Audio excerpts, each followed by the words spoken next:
Good morning and welcome into Wolo and Friends. I am Landon Schmidt filling in for Wolo. He will be gone today and tomorrow as well, but he'll be back with you on Thursday and Friday, carrying into the next week. I'm here with my good friend and producer, Darian Newsom. Howdy, and sir. Hello to you. What a great slate of Monday Night Football we had last night. Two very interesting games, two games that both led to the not favored team getting their upsets and completing just for one game what was an all-out rout for basically the entirety of the game. And then in the other one, you had a good comeback. It was a back-and-forth fight, a really good game through and through. We also had some good baseball last night.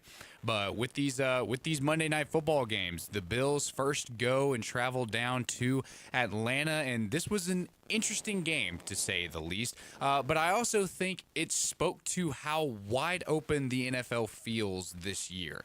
Right now, it just doesn't seem like we have a clear front runner. Certainly in the AFC, when a lot of people I know thought that the Bills were going to be the front runner in the preseason, that it would be the Ravens, who are now at a terrible 1-5 start right now with the injury bug all around, not looking like a good team. Cooper Rush goes down yet on Sunday. You have Tyler Huntley coming back in.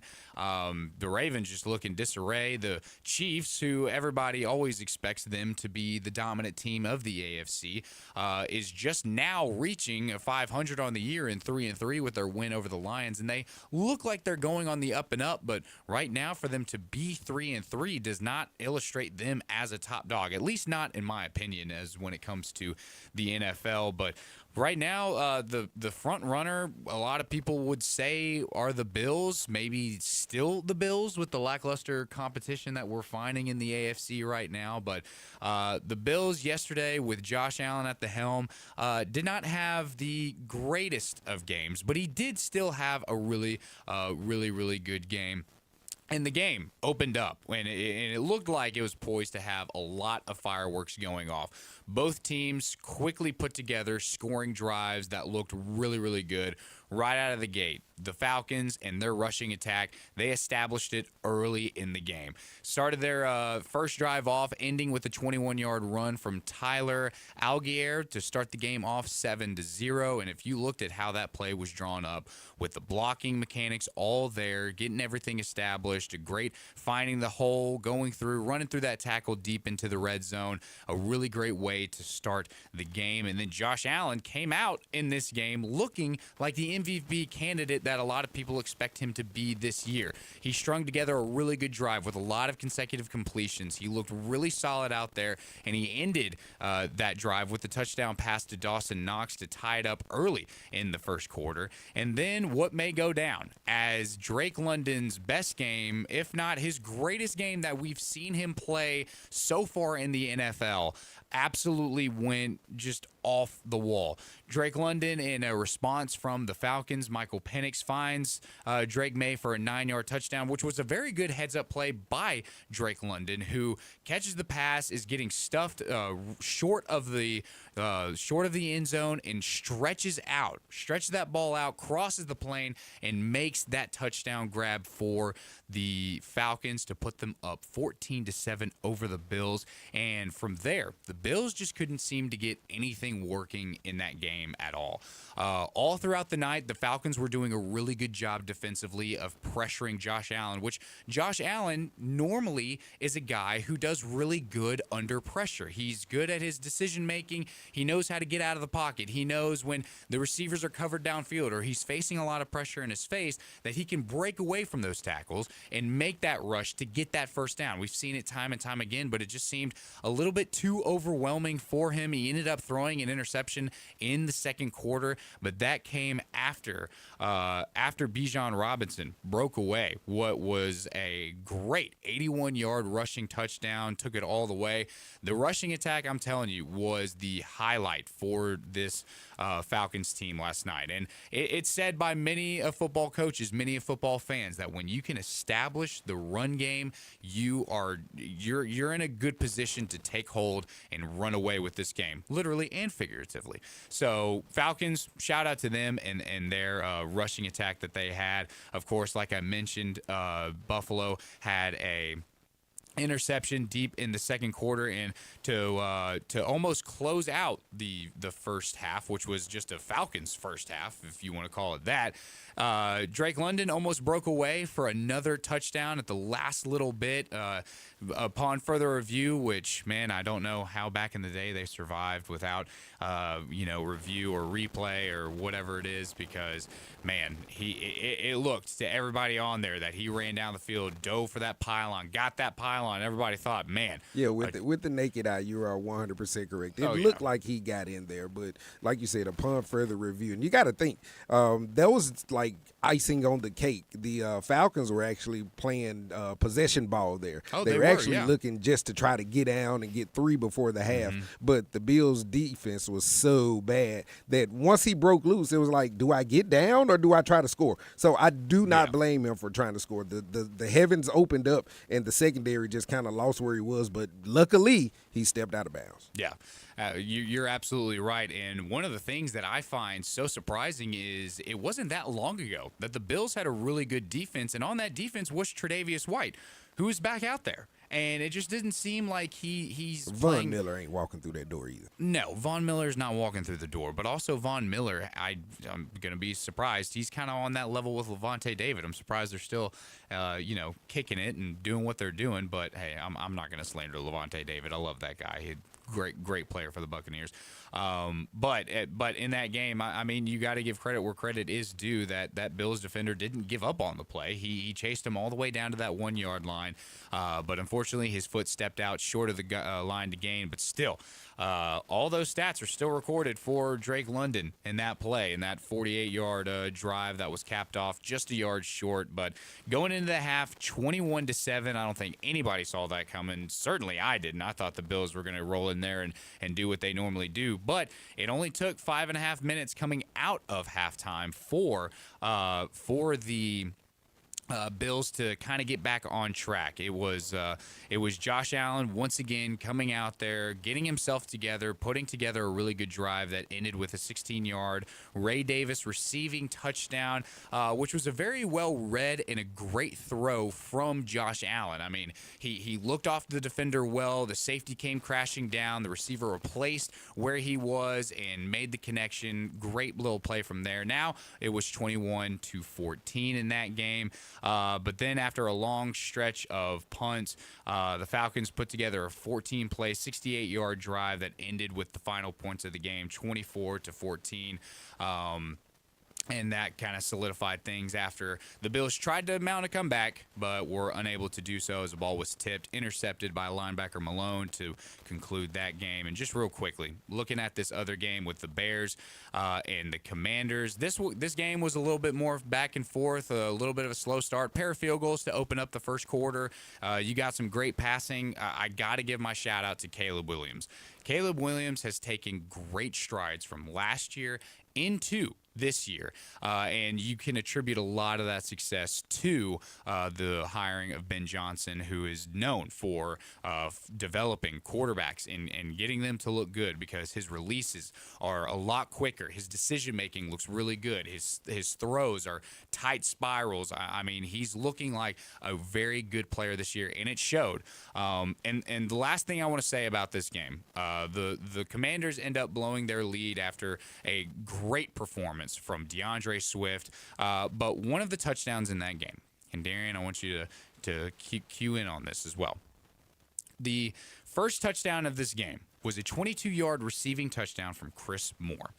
Chris Moore makes the catch, and he gets his knee and his shin down, which immediately Joe Buck, Troy Aikman say, yes, a shin and a knee equals 2 feet. Correct, it is. A great catch.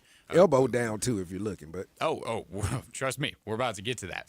I think I wouldn't say for everyone, but if you know football to the degree, you know that when it comes to a catch, that any body part that goes down outside of the hand is ruled as 2 feet as the equivalent. I have a question for you, Darian. Do you know what I don't want to give it away by giving them that title. What coach in the NFL did not know that that was a rule? I would assume the Commanders coach. No. It was not the Commanders coach. He knew, and he was excited. Dan Quinn actually knows about football. It was the former Titans head coach, Brian Callahan. Allow me to take you real quick back the to unemployed Brian Callahan. the unemployed Brian Callahan. We'll talk a little bit more about that in our middle segment today. Let me take you back to week 1, where receiver Alec Aomanor for the Titans makes a great grab and is falling down and gets his forearm and elbow down inbounds. And what happens after that play? They rule it incomplete. And Brian Callahan says, well, on to the next play, people. Little did he know that after the game, everybody was saying, hey, Brian, why didn't you go about and, I don't know, maybe challenge that was a catch? And Brian sits up there and he says, look, guys, I am the head coach of the Tennessee Titans. I know a lot about NFL football, and I know the rule book. You guys are all wrong. That forearm does not equal 2 feet. It is not the exact same thing. That was not a catch, so we did not challenge it. Then it did not take a long time for just about everybody in Brian Callahan's ear to tell him, hey, guess what, Brian Callahan? This is the rule for a catch in the NFL. And it states this.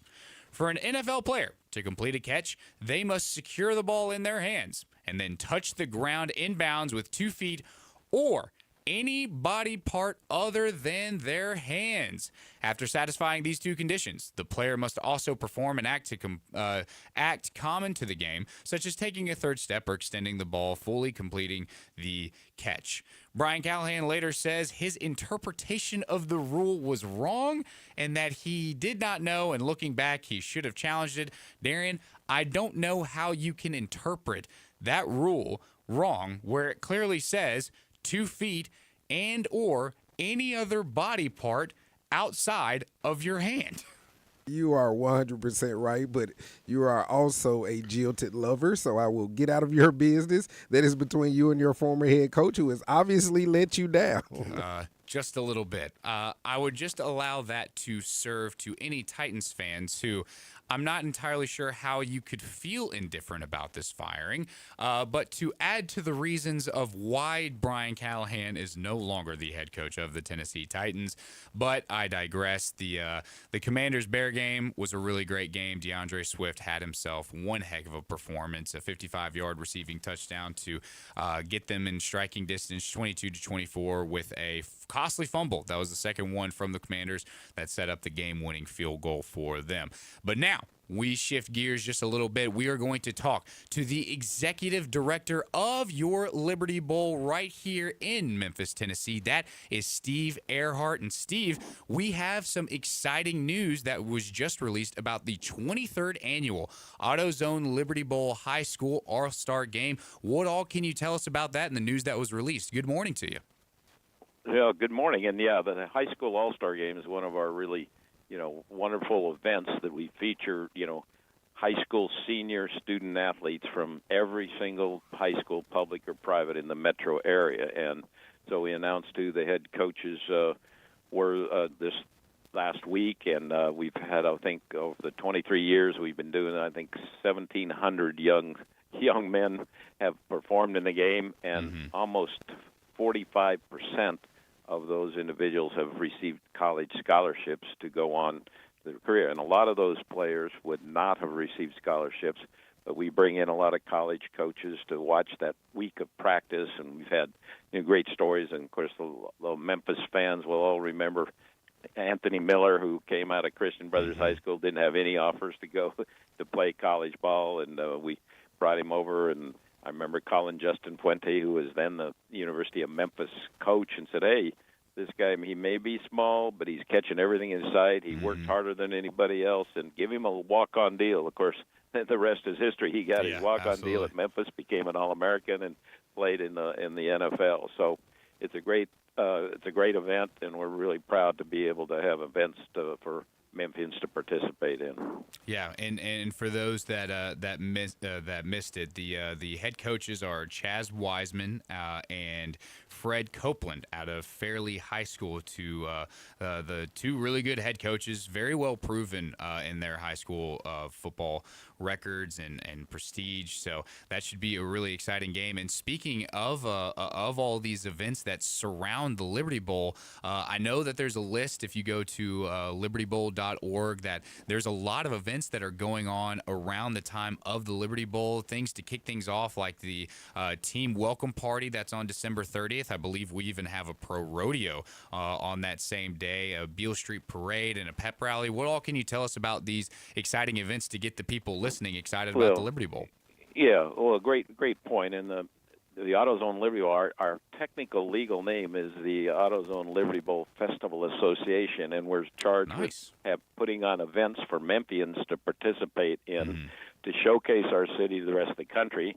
And our TV ratings are, that for the game itself, the highest rated television event originating from Memphis, Tennessee, higher than, of course, we have other great events, the Grizzlies, the Tigers, and the golf tournament and so on. But our game last year had 4.4 million average over our 4-hour telecast, which was basically twice as high as the golf tournament. Golf tournament's great, but we want to focus the rest of the country on Memphis, Tennessee, and so we have that there as on the national basis, and then locally we have the events that you just mentioned, the pro rodeo out at Shelby Showplace Arena there, and the parade down Beale Street, the pep rally, and the gala at the Peabody, and so we're really putting on events for Memphis to be proud of. And then focusing on St. Jude Children's Research Hospital, we're partners with St. Jude, so everything we do features kids from St. Jude. It features on the telecast, the events, and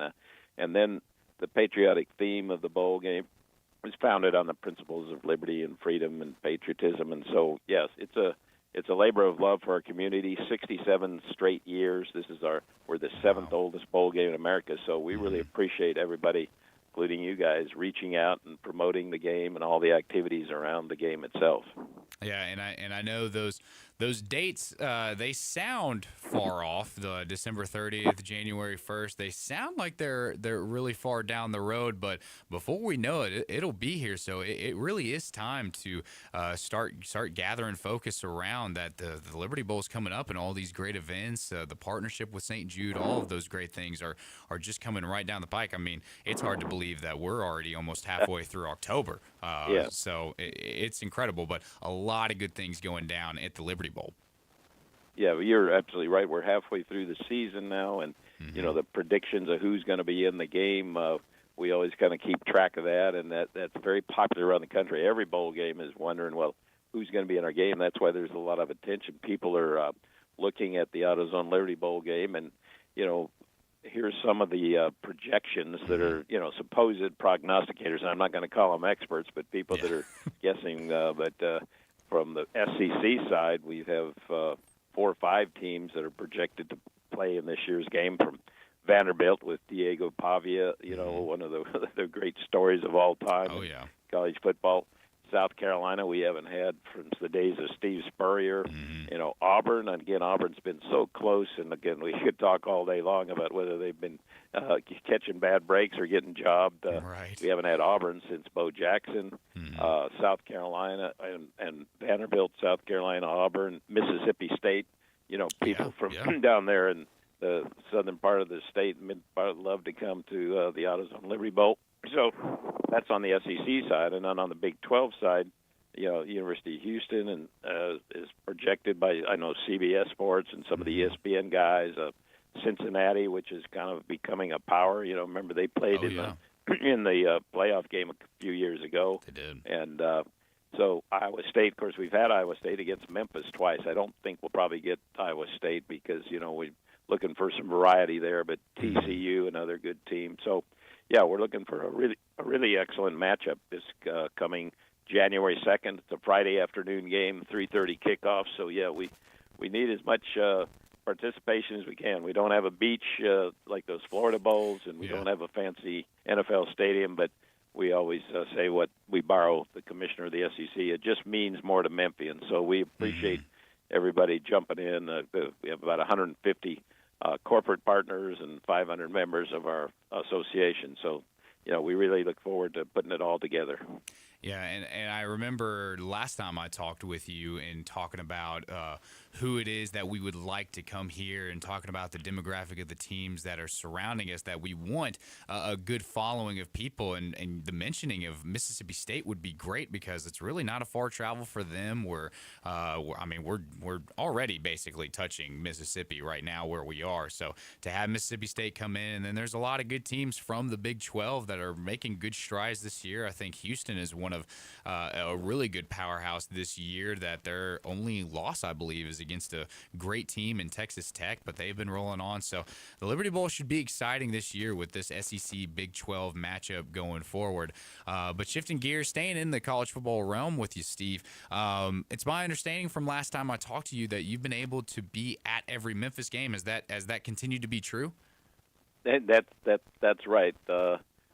I don't think I'm going to be able to go to the UAB game this week, but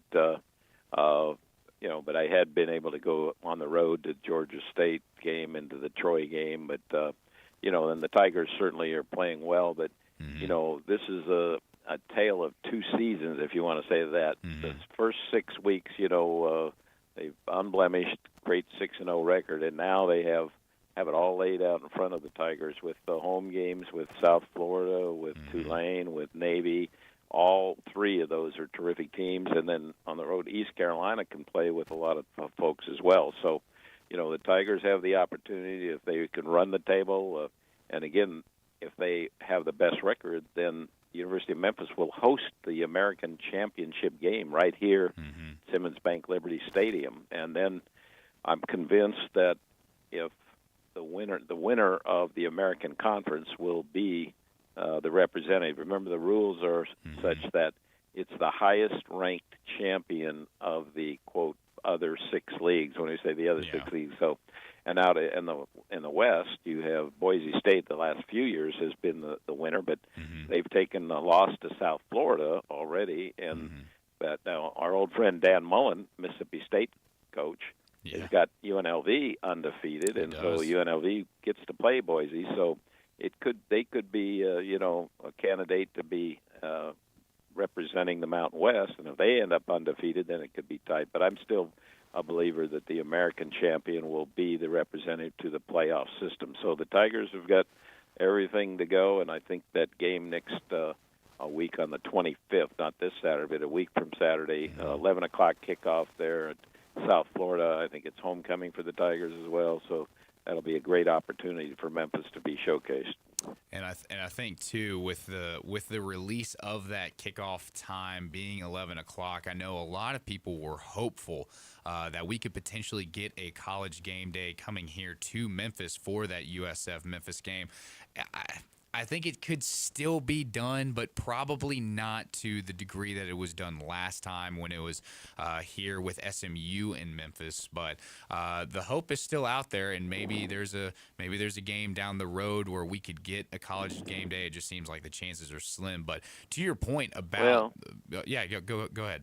Well, I would just say no. I think it's again. I know we're betting on a decision that could be made up there. Right.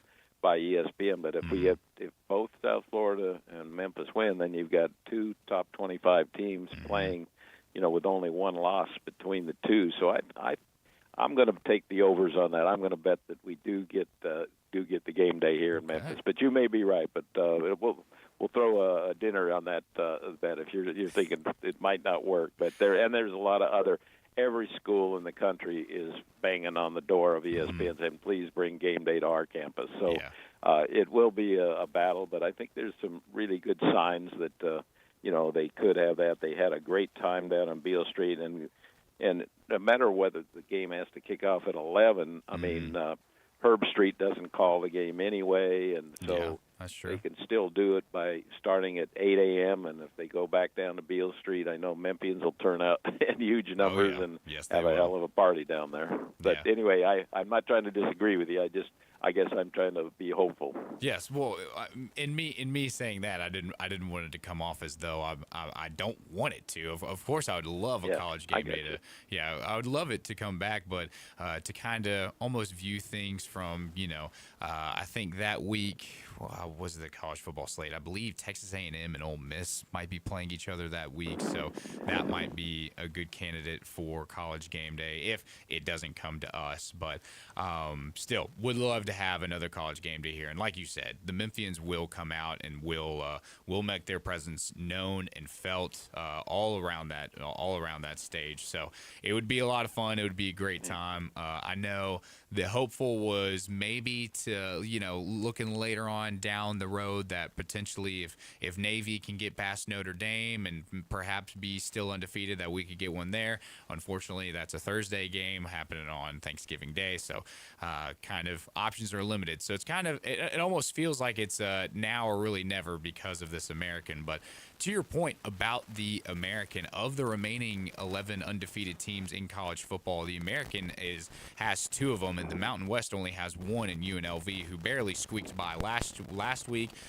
Navy barely squeaked by last week to remain unbeaten. So Memphis, the clear candidate, and if you're hoping that things play out the way that they do, that you would not need to rely on getting that Group of 5 representative, that you would just be straight seeded for remaining undefeated on the year. So we can only hope with Memphis. And just one last thing for you, Steve, before we have to let you go. This week, I don't want to look past this week because Memphis still has a game before we play USF, and that is against UAB, who just recently fired Trent Dilfer, their head coach. What do you expect to see from Memphis coming out into this game? Well, I think Memphis is solid and will take care of business. But you're right. I think, as Ryan Silverfield said, that you never know the unpredictability when a coaching change is made. And just look at UCLA. They fired their coach. They were they were winless, and then bam, they were like a 22-point underdog to Penn State, and then they jump up and beat Penn State one week, and the next week they end up beating Michigan State. So.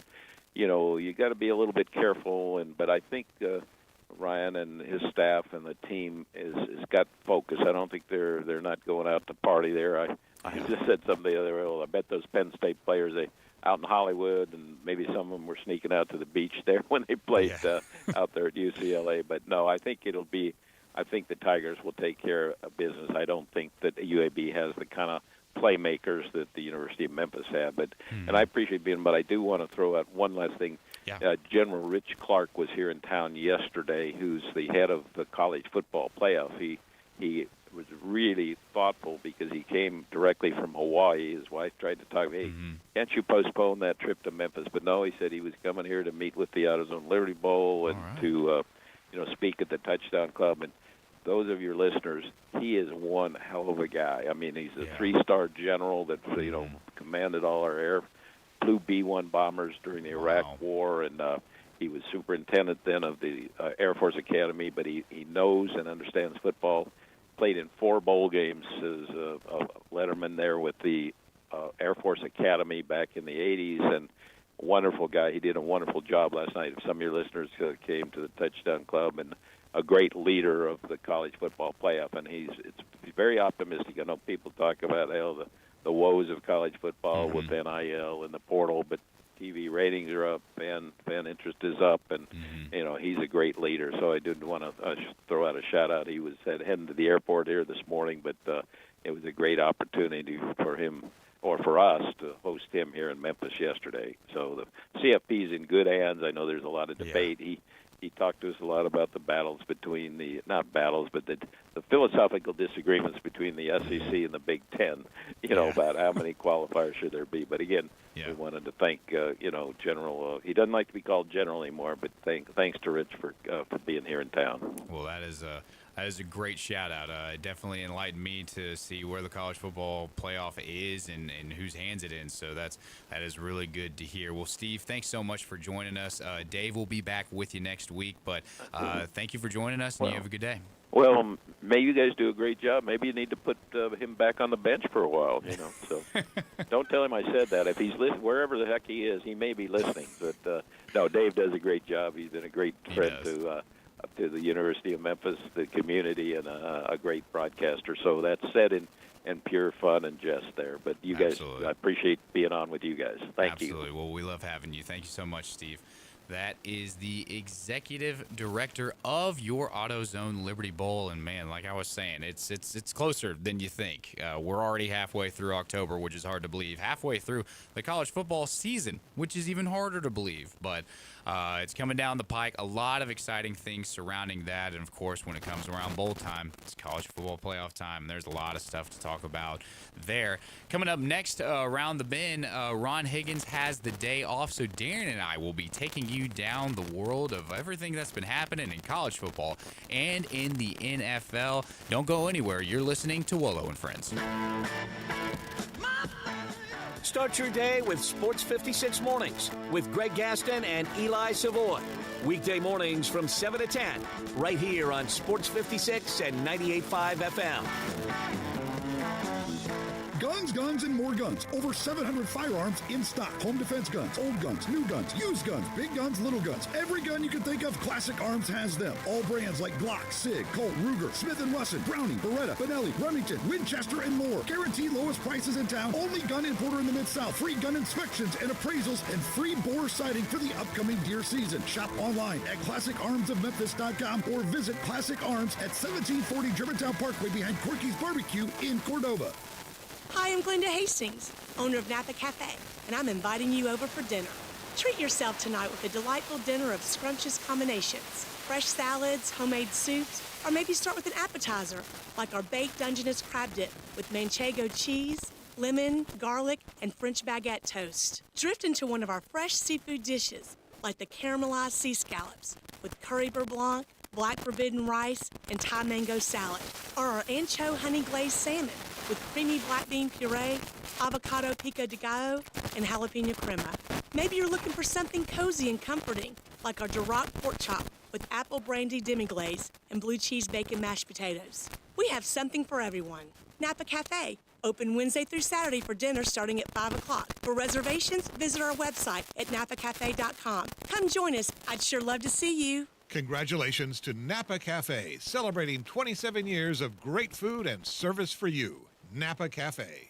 Life's too short to blend in, so embrace your extraordinary style today at Sissy's Log Cabin. From everyday pieces to statement jewelry, you'll find something here for every occasion. Celebrate with exquisite quality, brilliant natural diamonds, and unmatched service you'll only find at Sissy's when you stop by any of our 7 locations or shop online at sissyslogcabin.com. You deserve the style of your dreams, and you'll find it at Sissy's Log Cabin.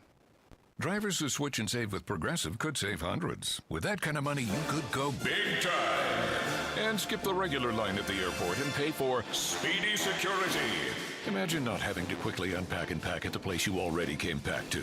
And wearing your shoes the whole time you're there? You can't put a price on that kind of luxury. Well, actually you can, and you paid for it. Switch to Progressive and you could save big time for speedy security. Progressive Casualty Insurance Company and affiliates, not available in all states. Potential savings will vary. Now back to Wolo and Friends on Sports 56. Here once again is the voice of the Tigers, Dave Woloshin.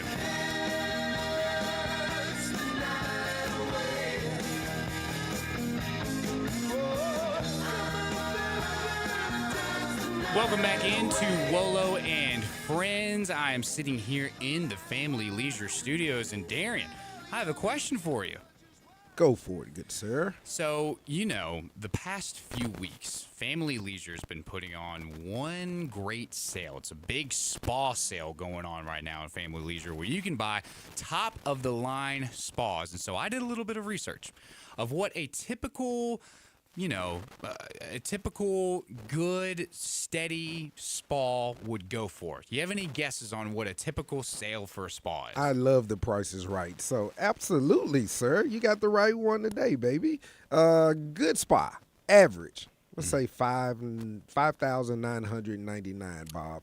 Well, you're close. If the other 4 competitors went, maybe you'd be in the running for it, maybe not. Yeah. But the cheapest good spa that I found is retailed at about $8,000 right now. That's, $7,999 after tax. I'm sure it's well over $8,000. But this is where Family Leisure comes in and tells you that they have spas starting at under $3,000. So not only are you sitting there saying, wow, I could be going to all these other places, spending $8,000 on these spas, but we could go to this big sale where it starts at under $3,000. Talk about a great sale. When you put it in perspective like that, this is a really good sale going off right now. Spas and swim spas are up to 30% off. Floor model specials as well. Cold plunges, which is the big thing. I mean, you talk about the health kick that everybody's going on. This is exactly what the cold plunge is for, starting at just under $5,000. And also, Dave loves to mention how expensive these umbrellas are.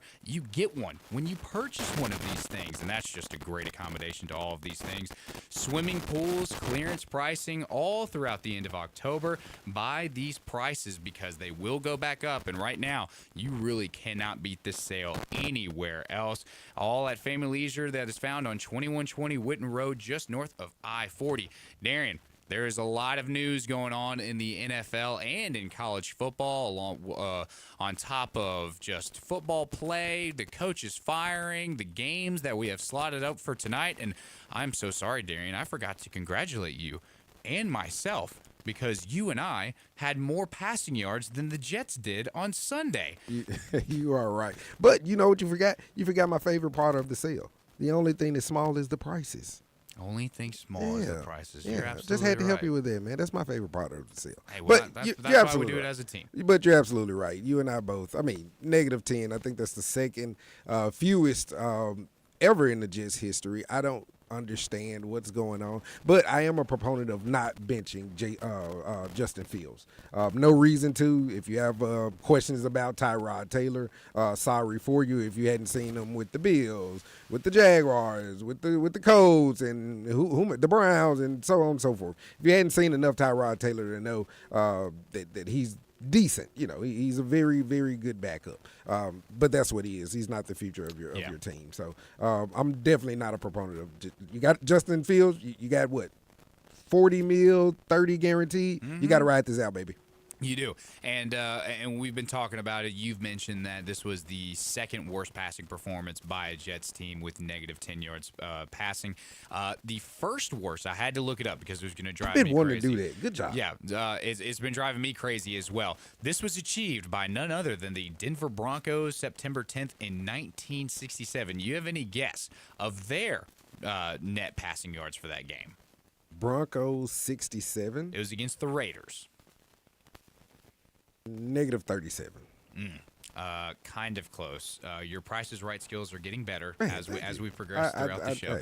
It was -53 yards. The goal of Price is Right is to get close without going over, and I hadn't done it. You have not done that. You've definitely been under. The showcase is yours, my friend. You're walking away with the new spot. I'm just kidding. You're not doing that. But you can go to Family Leisure and buy these great sales. Anyways, going back to football, one of the things that I mentioned earlier in the show in my kind of mini rant on why Brian Callahan was even a head coach right now. Yeah, that was a soliloquy, sir. It was. It certainly was. And so Brian Callahan is out as the Titans head coach. Can I stop you right there? Go for it. Please do. Can I touch your emotions, sir? Sure. If you want to. Take off your radio anchor, whatever you got on right now. Talk to the people as a Tennessee Titan fan. Are you upset? Are you happy? This is only he didn't even complete his second year, I don't believe. This is a year and 5 games, something like that. How do you feel? I mean, you got to think about Cam. You got Tony Pollard. What is the state of the franchise, say, a Tennessee fan? 4-21. The comparison between him and Mike Vrabel. Mike Vrabel has achieved 4 wins in 6 games. It took Brian Callahan 21 games to achieve 4 wins. I think when we look back at when Brian Callahan was hired for this position, we had Rand Carthon as our general manager, who quickly departed from this team after he had a solid draft class, but it wasn't anything, no real bells and whistles. I would say his most successful guy that he got was Cedric Gray out of North Carolina, who's our linebacker right now, alongside Cody Barton.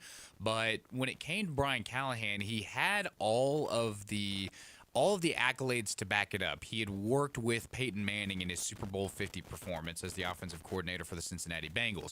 He had been around the league working with a lot of good people, but it just seemed like when he came here, a lot of people wanted to sit there and say, all right, you've got Will Levis at the helm. Who do you have receiver-wise? Not really anybody. Week after week, Levis was becoming a meme after a meme where it was he threw an interception, dropped to his knees, hands on his head. Like, what are we doing out there? For me, I'm sitting there questioning why on earth in the draft before we get Malik Willis, then following that we turn around and draft Will Levis. It doesn't make sense in my brain to draft what should have been two high-caliber quarterbacks in back-to-back drafts. It just seemed like a waste of a draft pick when we picked up Will Levis, but nobody else wanted him, and for good reason.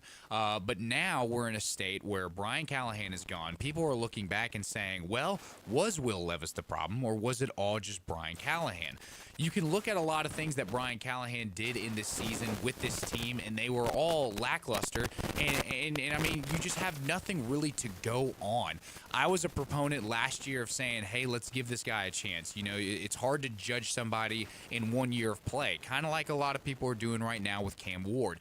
Cam Ward did not have the greatest game against the Raiders this past Sunday, but everybody was coming to his aid and saying, oh, well, he's a rookie. He's got to get established. He's got to get his rhythm going, which he's shown flashes of being a great QB.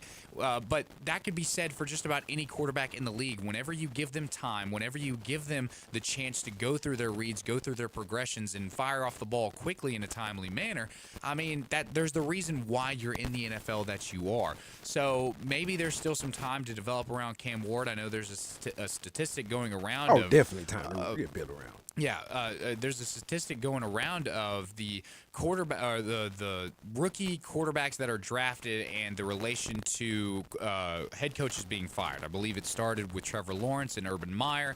What was it? 6 games into that season, Urban Meyer was let go. Then you had Caleb Williams come in and Matt Eberflus gets sent to the curb. Now you're fast forwarding to here. Brian Callahan gets sent to the curb after, what is it, six games as well with Cam Ward. So I think when you're looking at the state of this entire team, and I've said this to you, I've said this to Brian, I've said this to many people off air before, but the only way that this team is truly going to implement any kind of change is the front office and the owner of this team. Amy, it has been said all throughout Instagram, it has been said all throughout any kind of comments anywhere. Sell the team. Wow. Sell it, because you have looked at the history of what has been going on with this Titans program, and it has been faltering. We hung our hat on the fact that 2019 to 2020, that we were the #1 seed in the AFC. And how do we respond to that success? We say, A.J. Brown, you're an amazing wide receiver. How would you like to be an Eagle now? That didn't make any sense. Then we send old Mike Vrabel packing, and we say, you know what, Mike Vrabel, you have a really good winning record with us, and you were the team that led us to the #1 seed in the AFC. Guess what? We don't want you anymore. So now go and join the Patriots, which is, in NFL terms, your alma mater, and now go kick tail over there. And then we said, you know what, Derrick Henry, it's not fair to you anymore. So you're our top running back. You're one of the best running backs we've ever had in the league. How would you like to go and be a Raven? So there's a lot of problems. There's a lot of different things. Darren, totally understood. Totally understood. Yeah, but Darren, I attribute you to the reason of why I was able to go on the long rant that I was about the state of the Tennessee Titans. There's a lot of problems. And right now, I think going forward, Mike McCoy has been announced as the interim head coach, who is the offensive assistant, I believe. So he's definitely going to make some changes. Brian Callahan is out. His father, Bill Callahan, who is the offensive line coach, he has walked out the door too, following his son. I mean, we're in a state of disarray. And the timing of it all, one, you lost to Geno Smith and the Raiders, and that's never a good look because Geno Smith had one of the worst performances in football that we saw last week. And now you have former head coach Mike Vrabel and the Patriots coming into town, and you don't want it to seem like, all right, well, we have our new coach, Brian Callahan, going up against the coach that was really successful for us. So, well, this is not going to look good. It's called the fall guy. It is. It absolutely is. To be continued. We get you. To be continued. Unfortunately, this show is only an hour, and I could probably talk for 24 hours on the state of the Titans right now. But we're in a disarray. There's a lot of problems, and we need to make the right steps. I was going to ask you, Darian, who would be a good candidate for here. I'm thinking in generalities what we need kind of what the Bears have. We need a good head coach that's good at developing quarterbacks, that has a strong offensive mindset, that knows good play calling to get us down the field, to utilize our weapons, to get the ball out of Cam Ward's hands. I mean, we drafted our number one pick was a draft QB who was one of the best QBs in college football last year. And how do we open last week's game against the Raiders? How would we like to run the ball 3 times to Tony Pollard and not let Cam Ward stretch his wings out, not let Cam Ward throw the ball down the field and get settled and get him some good repetition in this league? The lack of passing of the Titans is hurting them. That's the only way you grow is with practice and repetition. And in-game reps is where you truly shine because you're going against competition of guys who really don't want you to succeed. And now you're in a state where we're running the ball consistently. And it's important, yes, to establish the run game. But if you're going to make draft pick after draft pick year after year on these quarterbacks, then it's all going down the tube. I mean, you look at Malik Willis. He's now a Green Bay Packer back up there, and I think they have a great depth chart there with Jordan Love. Any moment he goes down, Malik Willis has shown that he can step up and go up to the plate and do a great job there.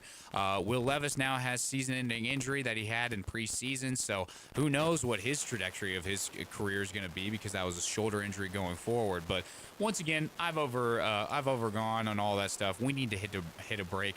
When we come back, we're going to be a little bit more tame. We're going to be a little bit more chill about all these kind of things because we are talking with the commercial appeal beat writer. That is our friend, Jonah Dillon, who's going to be talking about all things Memphis Tigers. Don't go anywhere. You're listening to Wolo and Friends. Sports 56 and 98.5 FM. Available locally on your radio dial as well as around the world online at sports56whbq.com. Take us with you everywhere by downloading the Sports 56 app. And at home, just say, Alexa, play Sports 56. Wherever you are, it's easy to stay tuned to Sports 56 and 98.5 FM. On big game days, you want big game food, flavor, and fun. So on big game days and every day in between, you want Salt Sports Bar and Bistro. Salt has it all. Great happy hour food, great cocktails, and great games on 21 HD TV screens. You can also enjoy your favorite match on the patio with cigars and sports in the open air. Open for lunch and dinner from 11 a.m. to 5 p.m. Salt Sports Bar and Bistro, 3101 South Mendenhall Road. Salt Sports Bar and Bistro, where great food meets the big game. It's Landers truck and SUV season at Landers Ford in Collierville. New F-150s with incredible lease offers, plus Explorer and Expedition with X-Plan demo priced offers. The price you see is the price you pay. No hidden addendums. That's the Landers difference and what's made us the #1 Ford dealer in Greater Memphis. Visit LandersFordMemphis.com. Inventory is moving fast. Get into a new F-150 or check out Explorer and Expedition X-Plan demo priced offers at Landers Ford in Collierville. Visit LandersFordMemphis.com or give us a call to schedule your test drive today.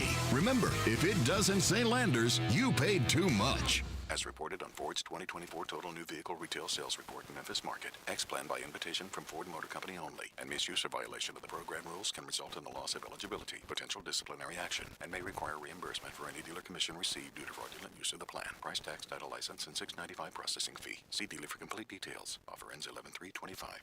Tito's Handmade Vodka is America's favorite vodka for a reason. From the first legal distillery in Texas, Tito's is 6 times distilled till it's just right and naturally gluten-free. making it a high-quality spirit that mixes with just about everything. From the smoothest martinis to the best Bloody Marys, beyond the bottle, Tito's has gained a reputation for giving back, teaming up with nonprofits around the world to serve its communities and do good for dogs. Make your next cocktail with Tito's and learn more at Tito'sVodka.com. 40% alcohol by volume, namely 80 proof, crafted to be savored responsibly.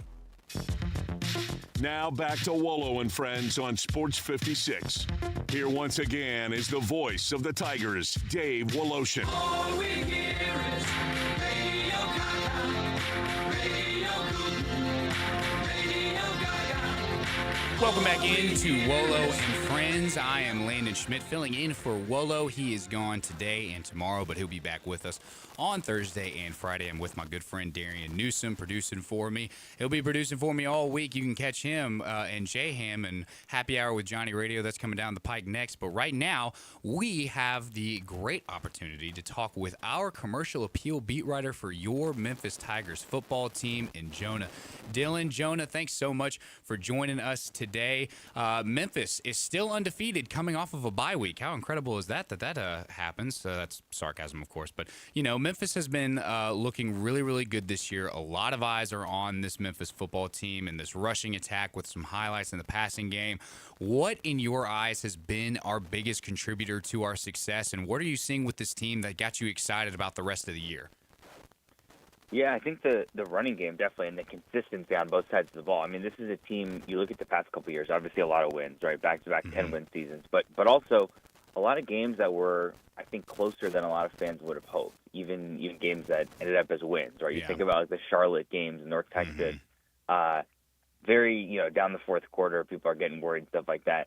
It feels like this team is built to not be in those games. It feels like this team is built to kind of, especially in the second half if a game is close. You saw it against Georgia State, right? Memphis comes out, does not play well in the first half. And then after halftime, the game is never competitive. FAU, same story, right? You come out after halftime and it didn't, you don't even remember that the first half was bad. Yeah. I think this team is built to kind of do that and to be consistent against those types of teams. The thing we haven't seen yet, obviously, is what happens against a higher level of opponent, because you look at the teams that Memphis has played so far, and obviously the Arkansas game at the time, felt like a big win, a big moment, and it was, and obviously a great game.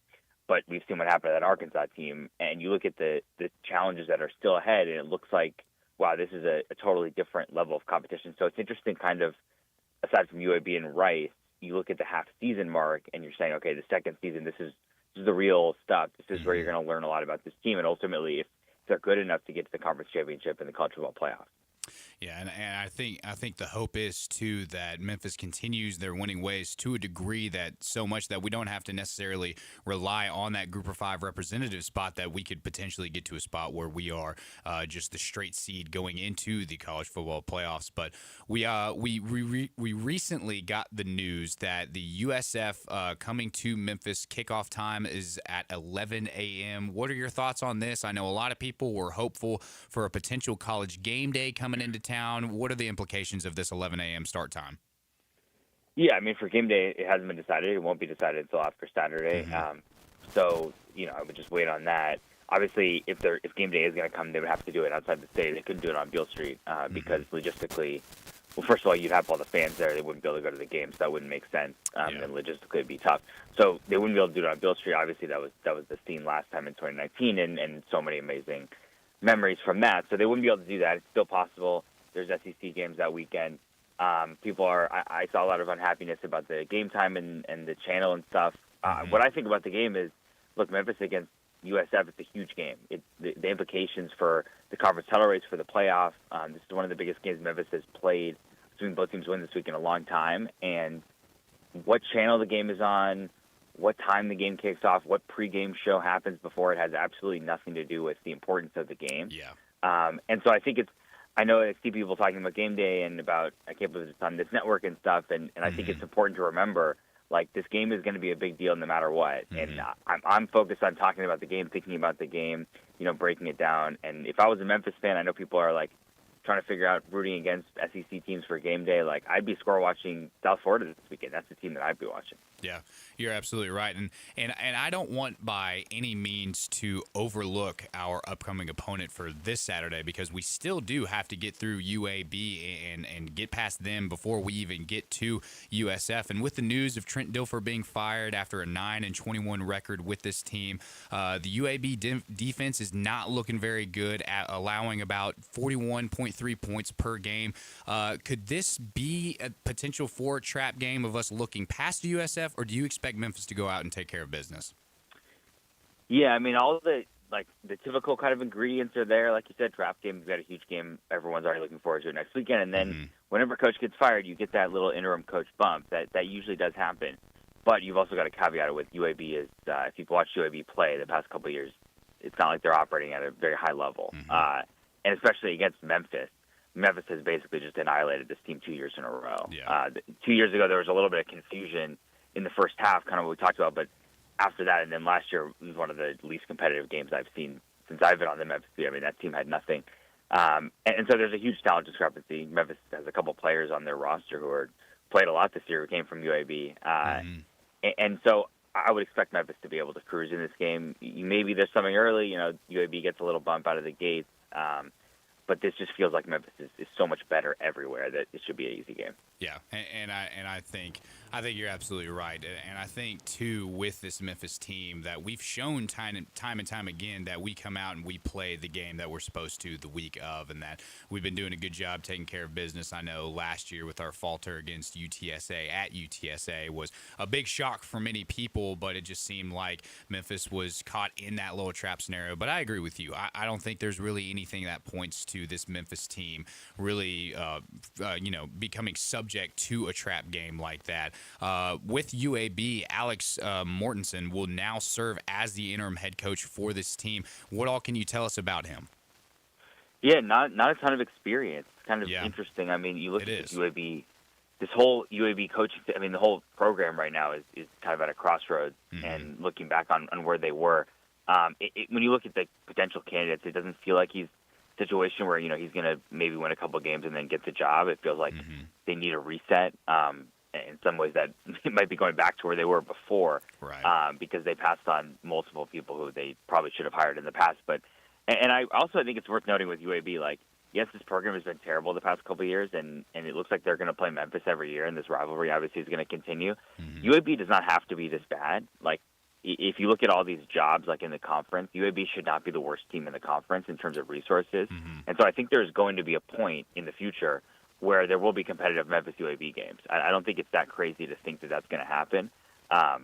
Even though the past couple of years we've seen, it hasn't been competitive in any way, and it doesn't even feel like a rivalry. But I do think in the future, if they get the right coach, it's possible that this will be more of a rivalry, and I think that would be good for both teams. I think it would be good for Memphis ultimately if UAB was a little bit better.